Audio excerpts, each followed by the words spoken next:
नमस्कार। ये माना कि जिंदगी है 4 दिन की, ये माना कि जिंदगी है 4 दिन की, बहुत होते हैं यारो 4 दिन भी। मैं हूं संजय सिन्हा, आप देख रहे हैं खास बात India, sponsored by Mahi banquet hall, निगाह मैरिज हॉल। आइए बात करते हैं देश, समाज और चुनाव की। अगर चुनाव की बात करें तो चुनाव की सबसे बड़ी खबर हमारे पास आ जा रही है। चुनाव आयोग ने एक खास निर्देश दिया है और यह कहा है कि 2 मई को 5 राज्यों के विधानसभा चुनाव के परिणाम सामने आने के बाद किसी भी राजनीतिक दल की तरफ से विजय जुलूस नहीं निकाले जा सकेंगे। पश्चिम बंगाल सहित 5 राज्यों में विधानसभा चुनाव चल रहे हैं। 2 मई को परिणाम सामने आना है और परिणाम सामने आने के बाद भी किसी भी राजनीतिक दल की तरफ से कोई भी जुलूस या विजय जुलूस नहीं निकाला जा सकेगा। इस तरह का खास निर्देश दिया गया है चुनाव आयोग की तरफ से। आमतौर पर यह होता है कि रिजल्ट जैसे ही सामने आता है, सत्ता में आने वाली पार्टी की तरफ से विजय जुलूस शुरू कर दिए जाते हैं, लेकिन इस बार कोरोना के कोहराम के बीच ऐसा कुछ भी नहीं किया जा सकेगा, क्योंकि चुनाव आयोग ने सख्ती के साथ इस तरह का आदेश दे दिया है।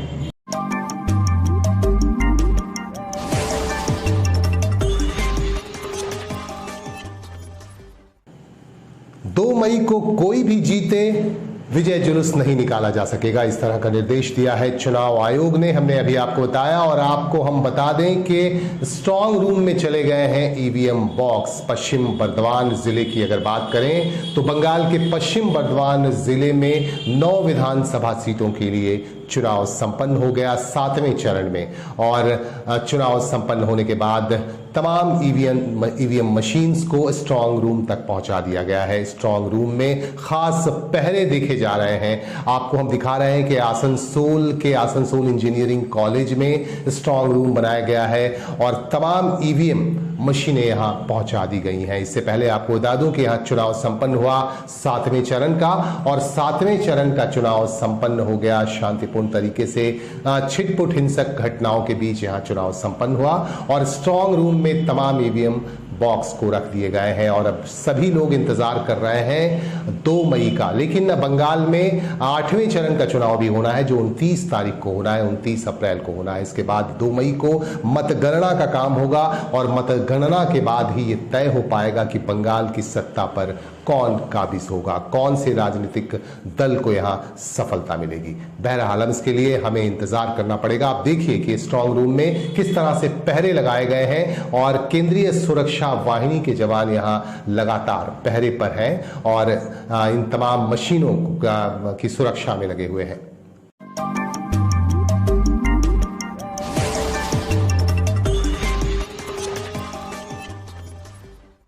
पुरानी और जर्जर इमारतों की वजह से अक्सर बड़े हादसे हो जाते हैं। रानीगंज के तिलक रोड में पब्लिक लाइब्रेरी के सामने एक इमारत खड़ी है। इस इमारत को बने हुए सैकड़ों साल हो गए। काफी पुरानी इमारत है और देखने से ही ऐसा लग रहा है कि ये काफी पुरानी इमारत है और काफी जर्जर हालत में है।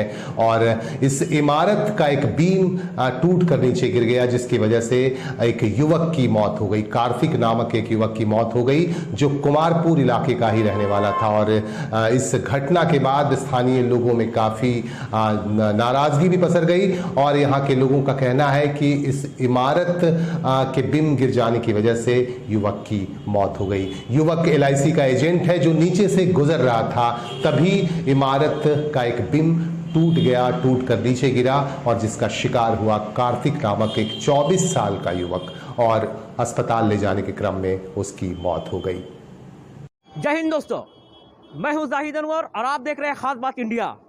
जी हां, कहा जाता है कि मौत किसी की भी हो सकती है, दुर्घटना किसी की भी हो सकती है, किसी के साथ भी हो सकती है। और इस वक्त मैं सबसे बड़ी खबर आप तक पहुंचाना चाहता हूं कि रानीगंज के लाइब्रेरी के पास, तिलक रोड के पास एक दुर्घटना घटी। आप साफ तस्वीरों में देख पा रहे हैं किस तरह यहाँ पे एक पुराना घर है जो काफ़ी पुराना है, जिसका वजह से एक बीम है, लकड़ी है, गिर चुका है और जिसके ऊपर गिरा है वो अभी बहुत गंभीर रूप से घायल है। उस व्यक्ति को हॉस्पिटल ले जाया गया और भी तस्वीरें हम आपको दिखाएंगे, तो बने रहे हमारे साथ। खास बात इंडिया, मैं जाहिद अनवर।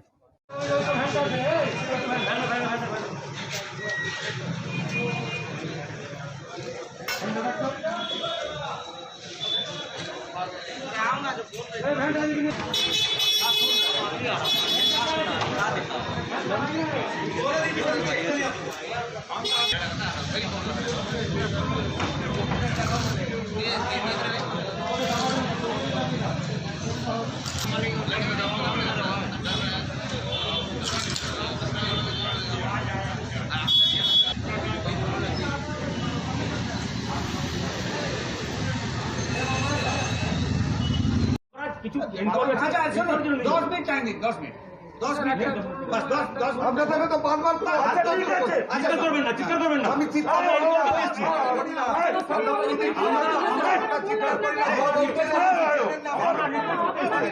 আপনাকে কোন ওই তো অফিসার ছিল बोलते हैं वो खाली नहीं करता है।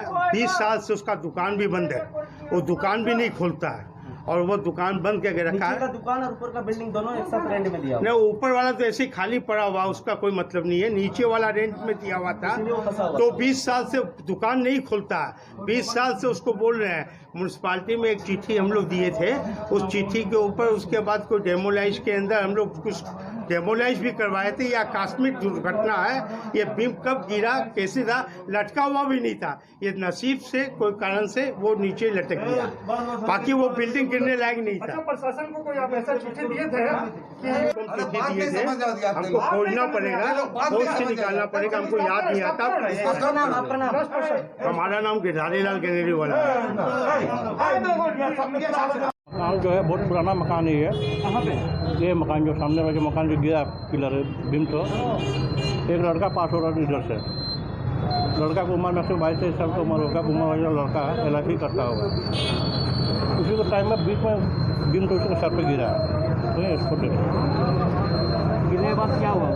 तो पूरा बिल्डिंग हुआ, सर पे लगा, पूरा बिल्डिंग हुआ, पूरा ही बेसोट वहीं पर पूरा गिर गया। पूरा बिल्डिंग में पूरा भरा हुआ था, पूरा पब्लिक में जमा हो गया, लॉज में गिर गया। तो जान गया पब्लिक का गिर हुआ, थाना में इन्फॉर्म कर आगे बुढ़ी को लेके गया। जिसके ऊपर गिरा कहाँ का लड़का था, LIC का काम करता है, अब ज़्यादा उम्र भी नहीं होगा। क्या नाम है जगह का? तिलक रोड, तिलक लाइब्रेरी का सामने। तिलक लाइब्रेरी के सामने में। आपका नाम? सपन कुमार नाथ।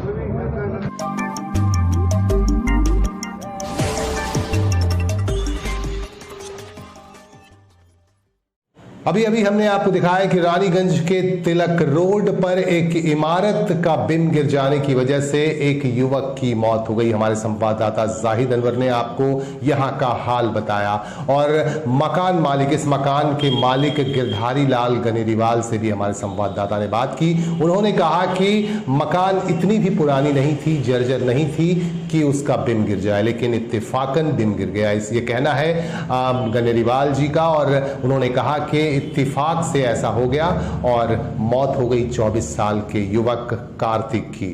और इसके बाद मौत होने के बाद परिजनों में काफी गुस्सा पसर गया। कुमार बाजार स्थित उसके परिजन यहां पहुंच गए स्थानीय लोगों के साथ और आप देख सकते हैं कि स्थानीय लोगों में काफी नाराजगी है और स्थानीय लोगों ने यहां नेताजी मोड़ के समक्ष शव को, लाश को यहां रखा और घंटों प्रदर्शन किया और मुआवजे की मांग भी की गई। प्रशासन से ये मांग की गई कि इसका मुआवजा भी मिलना चाहिए और पुरानी ऐसी इमारतों पर कार्रवाई होनी चाहिए। रानीगंज इलाके में बहुत सारी ऐसी इमारतें हैं जो काफी पुरानी हैं और इस पर फौरन कार्रवाई शुरू होनी चाहिए। ऐसी इमारतों पर कार्रवाई करते हुए ऐसी इमारतों को तोड़ देना चाहिए और इन इमारतों में रह रहे लोगों को बाहर निकालना चाहिए ताकि कोई भी इस बड़े हादसे का शिकार न हो पाए। इस तरह की बातें लगातार उठ रही हैं और इस संदर्भ में यहां प्रदर्शन कर रहे परिजनों में से एक व्यक्ति से हमारे संवाददाता ने बात भी की।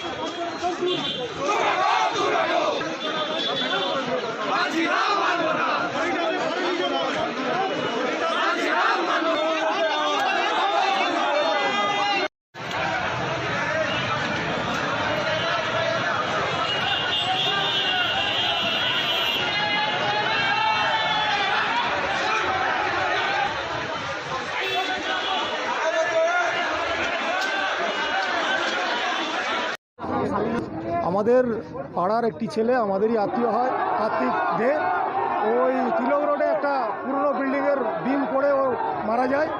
সেই হিসাবে আমরা বাড়ির মালিককে আসতে বলেছি যে আমাদের সাথে আলোচনা করার জন্য। আমাদের বলতে আমাদের পুরো কুমারবাজার পুরো টিম চলে এসছে এবং আমরা চাইছি যে এই ধরনের যে পুরনো বিল্ডিং যাতে এবারে আমাদের শুধু একজনের বিপদ যেমন মারা গেল তেমনি আরও যেন অন্য কারো কেউ যেন না মারা যায়, সেইটার একটা প্রশাসনিকভাবে যাতে সুন্দরভাবে একটা মীমাংসা করা হয়।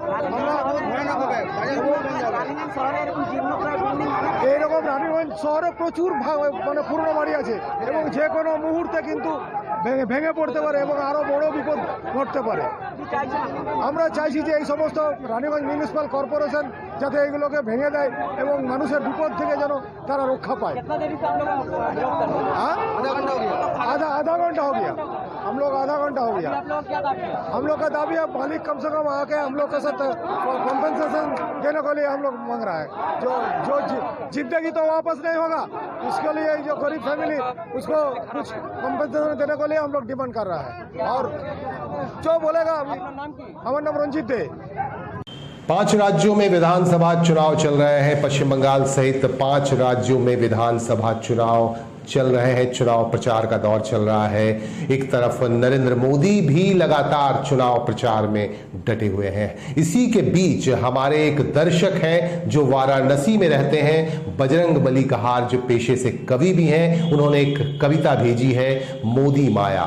आइए सुनते हैं कि बजरंग बली कहार क्या कहना चाहते हैं इस कविता के माध्यम से। अगर आप भी कविता लिखते हैं तो आप भी अपनी कविता हमें जरूर भेजें। आइए फिलहाल हम आपको दिखाते हैं बजरंग बली कहार की कविता। कविता का शीर्षक है मोदी ममता। मोदी ममता ले लो जान, यह जनता है तुझ पर कुर्बान। मोदी ममता ले लो जान, यह जनता है तुझ पर कुर्बान। चुनाव और जीवन का खेला है, मार मार दोनों को बड़ा बड़ा ढेला है, पर जनता है नाकाम। मोदी ममता ले लो जान, यह जनता है तुझ पर कुर्बान। जनता को मार देना है, कोरोना को बढ़ा देना है, बड़ी बड़ी रैली और सभा करनी है, वोट भी तुझसे ही लेना है। जनता को पट्टी पढ़ाना तो है बहुत आसान। मोदी ममता ले लो जान, यह जनता है तुझ पर कुर्बान। न टीका न ऑक्सीजन इस महामारी में, मुफ्त टीका दी है मैंने दुनिया सारी में। तुम लोगों को देंगे हम भाषण और बस 2 मुट्ठी राशन, जिसमें जीने से मर जाना है आसान। मोदी ममता ले लो जान, यह जनता है तुझ पर कुर्बान। धन्यवाद। मोदी माया।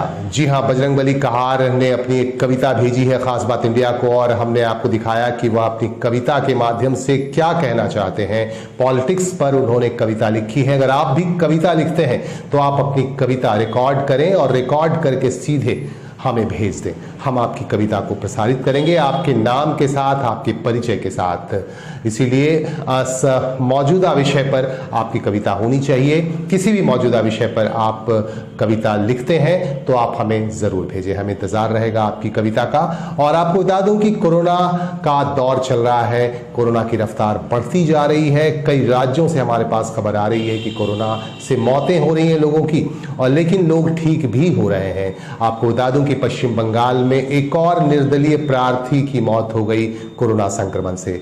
मालदा जिले के वैष्णव नगर विधानसभा क्षेत्र से निर्दल प्रार्थी के रूप में खड़े समीर घोष की मौत हो गई आज कोरोना संक्रमण की वजह से। और इसके साथ ही 4 उम्मीदवारों की मौत हो गई। पश्चिम बंगाल में इससे पहले भी 3 उम्मीदवारों की मौत हो चुकी है कोरोना संक्रमण से।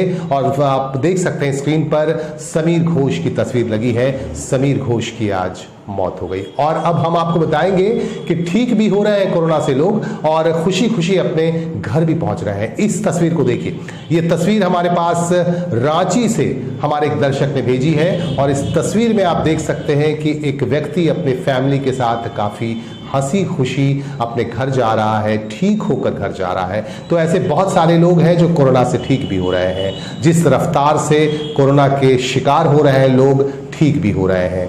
तो इन्हीं बातों के साथ हम लेंगे आपसे विदा। आप हमारे साथ बने रहें, इन्फॉर्मेशन, अपनी सूचनाएं हम तक पहुंचाते रहें, अपने विचार हमसे शेयर करें। इन्हीं बातों के साथ हमें दीजिए इजाजत। नमस्कार।